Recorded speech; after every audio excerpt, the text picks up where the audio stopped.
Y nosotros continuamos con más información. En este caso tenemos invitados. Son estudiantes de la Tecnicatura Universitaria en Diseño de Videojuegos de la Facultad de Ingeniería de la Universidad Nacional de Jujuy.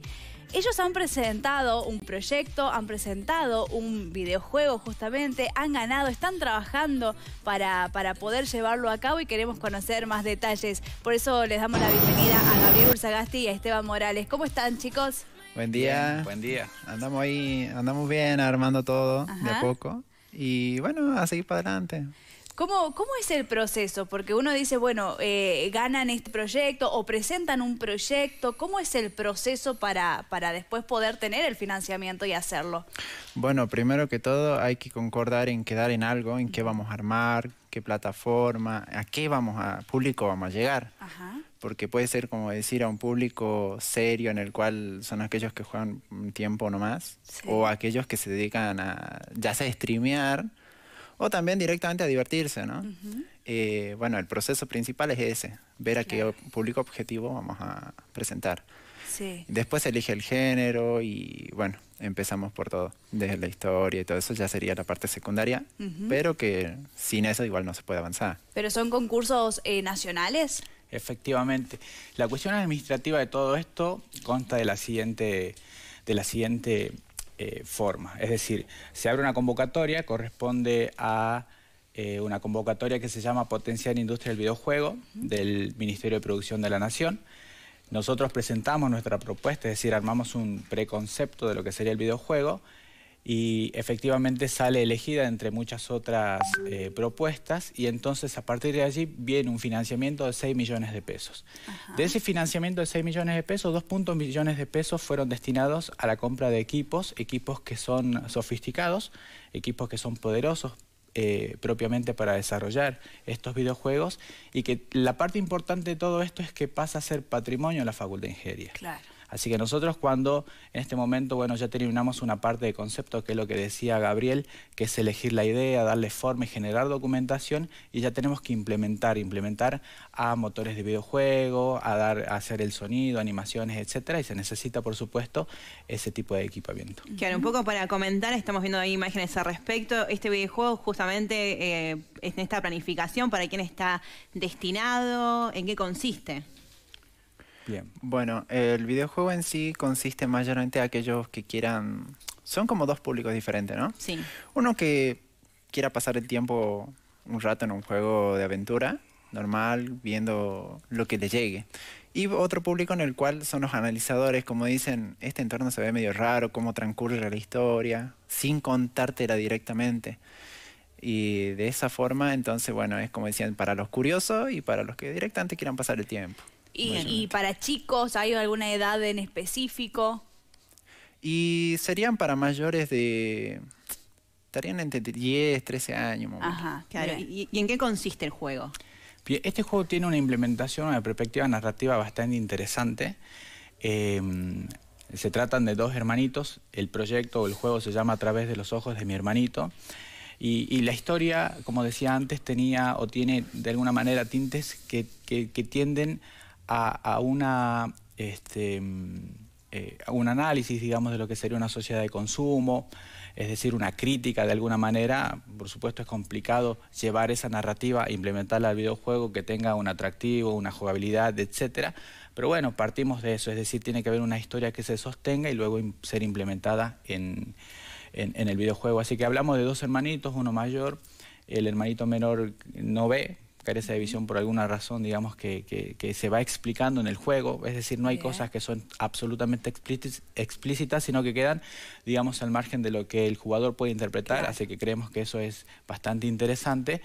Y que esta historia se da en el año 2068, una sociedad de consumo que llega o que lleva al mundo a un desbaste bastante interesante y bueno, y que por esa razón se van dando ciertas circunstancias. Ahí vemos, por ejemplo, un un perrito. Toda historia siempre necesita tener un contexto, pero después un elemento detonante. Ese elemento detonante que va a proponer a los protagonistas a realizar una búsqueda. Y bueno, de esa manera se va haciendo. Qué buena la animación que hizo Maciel. Sí, ese es el materiales que nos están creando nuestros artistas. Sí. Y bueno, él, por ejemplo, él se está encargando de la parte de modelado y de animación también. ¿Cuántos son en total? 7 personas. 7 personas. Como yo decía, parte de un concepto. El primero es la parte del concept. A partir de allí nosotros hacemos ciertas documentaciones, ¿no es cierto? Es decir, hacemos desde una story bible, que es el desarrollo de cada personaje, su personalidad, sus aspectos físicos, etcétera. Y toda esa documentación, como también un GDD, es decir, un documento, el diseño del videojuego, etcétera. Entonces, a partir de esa documentación ya tenemos diferentes departamentos, para decirlo así, un departamento de arte, un departamento de sonido, un departamento de diseño de niveles, pero a partir de ese concepto. Es decir, uno determina cuáles son esos parámetros y entonces le dice, por ejemplo, a Maciel, que es del departamento, para nombrarlo, de animación, de decirle, mira, Maciel, buscamos esto, que se mueva de esta manera, que tenga una textura de esto, porque se corresponde con el estilo del arte elegido. Y bueno, y entonces él propone, y la verdad que son trabajos muy lindos. Claro. ¿Ustedes en qué área están? Y nosotros estamos tanto en el área de creación de nivel, o sea, de escenarios, por así decirlo, y en programación. Sí. A mí me tocó hacer la narrativa. Fue exhaustivo. Me acuerdo que en ese momento, claro, nos quedaba poco tiempo para presentar, ¿no es cierto?, los papeles para que entre en tiempo, y escribía día y noche.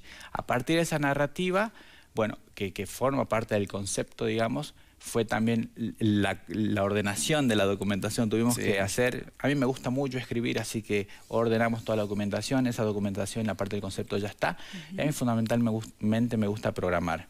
Pero para llegar a eso, bueno, uno tiene que tener muy bien diseñado ya el personaje para ya las animaciones listas para implementarlas, digamos. Tiene que estar todo lo principal, porque todo se hace como por etapas en sí. Claro. O sea, ¿Y cuántos niveles tiene? 5 niveles, ¿no? 5 o 6 por ahí son. 5 niveles, que cada nivel se corresponde con una historia lineal de la narración, ¿no es cierto? Comenzamos desde un lugar que es algo así como una especie de basural. Dijimos que el mundo estaba devastado y que ellos estaban viviendo en la periferia, en una sociedad de consumo centralizada. Y bueno, no en basural en sí, o sea, están viviendo bajo, como diciendo, bajo un tierra. refugio, un refugio tipo pero que está en las periferias y con esa característica, digamos. Claro. Sí, de un mundo devastado, ¿no? Que hemos visto, bueno, llenos de basura, o esto de la sociedad de consumo, que genera también muchos residuos, ¿no? Exactamente. Y uno habla de todas estas etapas que llevaron. ¿Cuánto tiempo les llevó? Y bastante. Sí. ¿Cuándo comenzaron? Comenzamos por enero. Enero, después del 7. O sea, sí. Después de casa. ¿Del año pasado? No, enero de este año. Ajá. ¿Cuál fue lo que más costó por ahí? Lo que cuesta muchísimo es generar el concepto. Es decir, unificar todos los criterios y las perspectivas que cada uno tiene y transformar en documento. Porque el documento, al igual que en cualquier proceso de ingeniería, es algo... es una referencia, digamos. Y ese documento no tiene que ser ambiguo, tiene que ser bastante claro y sobre todo tiene que ser consultable. No tiene que quedar ahí y no me olvido. Es decir, alguien tiene una duda, che, mira, por ejemplo, no me acuerdo cómo iba esta parte. Bueno, está el documento, vaya, consulte, revise en qué consiste cada personaje, cuáles son las ambiciones de este personaje y bueno, y nuevamente. Cabe destacar que también la documentación no queda clavada una sola vez escrita, ¿no? La documentación también se tiene que ir actualizando por versiones. Está la versión 1, 2, 2.5. Son versiones que, bueno, uno las necesita siempre cambiar. Claro. ¿Y qué han utilizado por ahí de lo moderno? Uno que desconoce, ¿no? En mi caso, que por ahí no tengo esta afinidad con los videojuegos, pero bueno, hay muchos chicos que miran, que esta carrera también que es nueva aquí en la provincia, ustedes van a ser los primeros egresados, digamos, ¿qué nuevo han utilizado o cómo serían los formatos? Por ejemplo, lo que vemos ahí en pantalla, que son el diseño del boceto y las animaciones que veíamos del perrito, eso se emplea un software que se llama Blender. Ese software nosotros lo vimos en una materia de segundo año que se llama Animación 1 y Animación 2, y entonces a partir de esos conocimientos se puede plasmar ahí. Es decir, a partir de un boceto, uno propone, dibuja, y le dice, mira, el personaje tiene estas características, luego viene el animador, el que diseña el modelo 3D en este software que se llama Blender, luego le pones huesos, ¿no es cierto? Y a partir de allí ya comienza el proceso de animación. Claro. Y bueno, y queda de esta manera. ¿Y va a ser para jugarlo en los celulares, en computadoras? Está centrado mayormente para PC principalmente. Ajá. Y bueno, según habíamos quedado también en hacerlo para consola, pero por el momento es todo decir PC. Bien. Y chicos, ¿esto después se va a llegar a comercializar? ¿Cuál es el objetivo? ¿Tienen algún plazo para terminarlo? Hay un plazo para terminarlo. Estamos hablando más o menos de agosto, septiembre. Para comercializar, primero cualquier videojuego tiene que pasar un proceso de testeo. Sí. Es decir, nosotros por supuesto que cuando comenzamos a hacer este videojuego lo hicimos en base a un estudio de mercado, en base a ciertas referencias, es decir, a otros videojuegos que son del mismo rubro, muy parecidos, y para ver, digamos, cuál puede ser el alcance. Inclusive el diseño de la historia también tiene que ver con el alcance, tienen que ser intereses que no solamente se sitúe en una región o en algo bastante reducido. Sabemos que los videojuegos y la globalización hace de que esto se vea hoy acá y en cualquier otra parte del mundo. Pero sí, o sea, una vez que nosotros terminamos esta etapa 1, lo que tenemos que hacer es, para llevarlo a esa parte de poder venderlo, es generar un testeo y sacar absolutamente todos los bugs, ¿no? Que siempre... Sí, siempre vamos a encontrar alguno que otro, pero mientras ¿Bugs serían los errores? Exacto, Exactamente. exactamente. Esa inconsistencia que cuando uno va jugando de repente hay Se tildó ahí. ¡Ey! ¿Qué le pasó a él? Sí. Sí, Ajá. sí. Bien. Y en su caso, ¿quién lo testea? O sea, cuando ustedes terminen el juego, ¿quién lo ve, digamos? Invitan... El testing es un proceso aparte, o sea que habría que determinar. No tenemos en este momento personal, digamos, como para que pueda hacer un testeo, porque eso ya viene al último. Claro. Pero yo creo que estaríamos capacitados para hacerlo cualquiera. Pues primero es decir, por ejemplo, Gabriel es una persona que juega un montón. O por ejemplo, Barcelo también, que tiene mucha experiencia en videojuegos. Claro. Son personas que conocen absolutamente diferentes tipos de videojuegos. Entonces dicen, mira, me gusta, acá le falta, acá se apaga la historia, acá esto, lo otro. Claro, Mira, bueno equilibremos, está muy difícil. O la inteligencia artificial está bastante tediosa, bajemos un poquito. Normalmente para testear uno tiene que ya haber jugado varios diferentes tipos de modelos de juegos y bueno, tener esa manía de explorar hasta lo que uno no piensa que va a ser. Claro. Porque voy a decir, bueno, el jugador agarra y se va a poner a centrar en que la historia es derecha y ya está. Pero no sabes si hay otros jugadores que directamente dicen, no, pero por acá se podrá ir, no, por acá, y queriendo como que romper los límites que uno le da. Claro. Y eso es lo que el desarrollador tiene que agarrar y pensar y decir, bueno, tengo que agarrar y cerrar todo para que quede de forma clara. Claro. Y entonces son varias cosas, ¿no? Varias partes que uno a veces en el momento no lo tiene en cuenta o que se le escapa algo y es lo que, bueno, el testeador termina mandando después. Por eso es que hay veces que un juego dice, bueno, lo terminaron en un año, pero pasaron como 2 años de testeo. Y es por lo mismo. Exacto. Claro. Chicos, y bueno, ustedes ya están en tercer año, están terminando la carrera. ¿Cómo se imaginan el año próximo, cuando ya sean egresados, el ambiente laboral, cómo está Jujuy? Sabemos que una de las tecnicaturas más elegidas este año fue la carrera de videojuegos. ¿Cómo lo ven ustedes? Yo particularmente me imagino de la siguiente manera. Yo vengo del palo de la ingeniería, ¿no es cierto? Entonces a mí me encantan los simuladores, me encanta simular procesos, ¿no es cierto?, de aprendizaje en la ingeniería, capacitaciones. Estuve, por ejemplo, un tiempo haciendo unos servicios en Mina Pirquita de higiene y seguridad, y entonces allí capacitar al personal propiamente de la minería significa riesgo y significa plata. Entonces poder hacerlo a través de la simulación de manejo defensivo, de simulación de manejo de camiones de carga o de grúas o de camiones 777 que son enormes, etcétera, sería un paso interesantísimo. Y a partir de allí brindar servicios o confeccionar algo para hacer para la industria. A mí me gusta mucho la industria. Pero bueno, en el caso de Gabriel es algo más grande. O sea, yo primero, bueno, sí, al salir yo quiero buscar experiencias las que necesito. O sea, como diciendo, bueno, cómo es un director de videojuego, cómo es alguien grande, no decir un jefe, sino un líder, alguien que siga, o sea, con el mismo equipo, que arme todo, o sea, acorde, ¿no?, a su parte. Claro. Pero que guíe a los demás. O sea, mi meta en esto sería crear una empresa de videojuego a futuro acá en Jujuy. pero no solamente que se centre en la localidad, sino que cree juegos mundialmente en sí, Claro. decirlo. Que se publiquen en todos lados, Sí. en estas plataformas que se mencionan como Steam, el mismo de Xbox, Game Pass, todo como para PC y consola, hasta para celular, Claro. en el mismo Play Store. Ese sería mi objetivo más grande, se podría armar. Todo esto llegué a conclusión porque realmente antes, cuando era chico, quería ser arqueólogo. Dije, bueno, quiero conocer el mundo. No lo puedo conocer, bueno, creo mi propio mundo. Y Claro. eso es lo que ganás creando videojuegos. Mirá vos, qué buena la interesante. alternativa. Sí, y además con una carrera que te da la posibilidad de esto, ¿no? De estar acá en Jujuy, en San Salvador o en la localidad que sea y trabajar para cualquier parte del mundo que también, ¿no? Tenés. Eso es lo que yo digo mucho, que la parte de desarrollo de un videojuego es algo muy grande. O sea, uno dice, ¿cómo puede ser que algo tan pequeño que sea solamente jugar te lleve a grandes cantidades de personas que necesita para crear eso? Porque para crear un videojuego necesita narrativa, o sea, guionistas, necesita sonidista, los creadores de efectos, los modeladores, los productores, los mismos programadores, desarrolladores de nivel, boceteado, son un montón. Claro. O sea, si es para algo grande, está un montón Sí, de gente. exacto. Pero aparte, esto tiene algo, yo la verdad que admiro mucho la informática, en el sentido de que uno puede hacer un montón, una infinidad de cosas a través de una computadora, por ejemplo.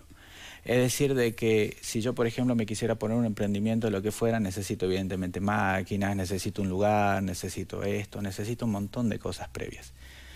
Pero con una computadora puedo hacer un montón de cosas, Claro. desde aprender por la computadora hasta aplicar ese conocimiento a través de la computadora. Así que el poder de la informática es tremendo. Sí, sobre todo ahora también, teniendo en cuenta Absolutamente. de este crecimiento que hay en cuanto Claro. a las tecnologías. Y está buena esta alternativa. Cuando salió esta carrera, ustedes rápidamente dijeron, me voy, me inscribo, tenían ciertas dudas.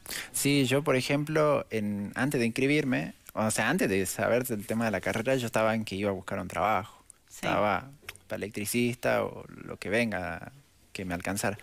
Hasta que me enteré que salió la carrera y dije, no, me voy de una porque es la alternativa que buscaba, lo que no conseguía acá. Y como no tenía los fondos como para ir a otros lados directamente, dije, bueno. Y encontré la carrera y me vino como anillo al dedo. Entonces ahora mi objetivo está ahí y no lo voy a cambiar. Claro, y también esto que decías, Esteban, de no solamente sirve para hacer videojuegos, para jugar, sino bueno, esto de la simulación, ¿no? De espacios. Ahora todo es a partir de estos programas de, si se quiere, 3D, ¿no? Sí. Es distinto. ¿Sabes lo que me pasó a mí? Resulta de que al motor de Unity, que es mediante el cual nosotros implementamos toda esta documentación, los programas, etcétera, para generar algo, lo conocí antes de que salga la carrera. Resulta de que luego viene la pandemia. Y entonces yo digo, bueno, viene la pandemia, hay muchos ingresantes a la Facultad de Ingeniería que nunca conocieron la Facultad de Ingeniería durante un año.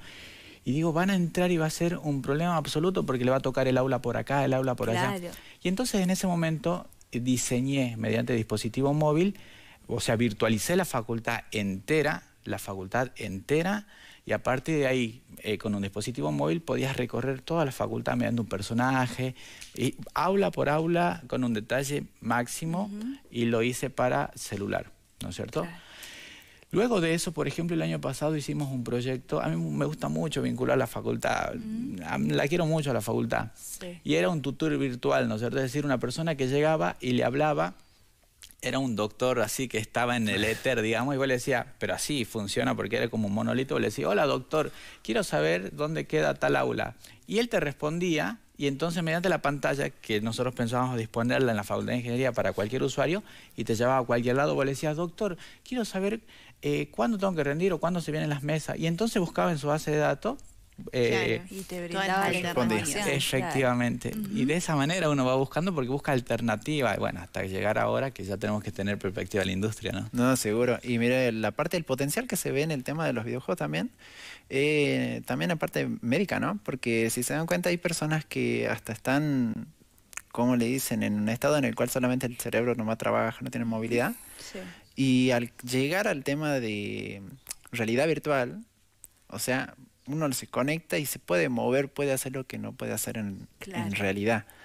Y es algo que, una emoción que, si se imaginan, uno la vive a full. Y los mismos creadores también, ¿no? Por mi parte, podés soñar qué es lo que querés crear, como diciendo un pedazo de tierra gigante ahí flotando, y uno abajo, y sabiendo que en algún momento puede llegar arriba, es como... Es una sensación de emoción, esa fantasía que no la podés tener más que en los sueños, pero imagínense al hacer la realidad. Es un mundo.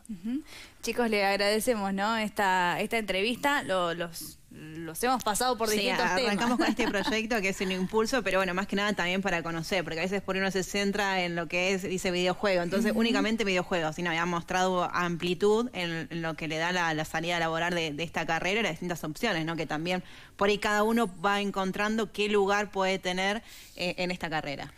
No, agradecido a ustedes por el espacio. Y fundamentalmente porque podemos hablar sobre esto no solamente en perspectiva de que es un videojuego, es algo que para jugar, para divertirse, sino todo lo que conlleva y la capacidad que tiene para incorporar personas. Yo siempre digo que sería muy bueno darle esa perspectiva de hacer que los jóvenes se interesen, de llegar a los barrios, de llegar a cualquier lado mediante esto, el videojuego y el aprendizaje a través del videojuego. Poder utilizar, ¿no? las tecnologías y todo lo demás para hacer un bien a la sociedad y no al revés, que hay mucha gente que tiene estos prejuicios con los videojuegos. No, te la pasas todo el día con el videojuego.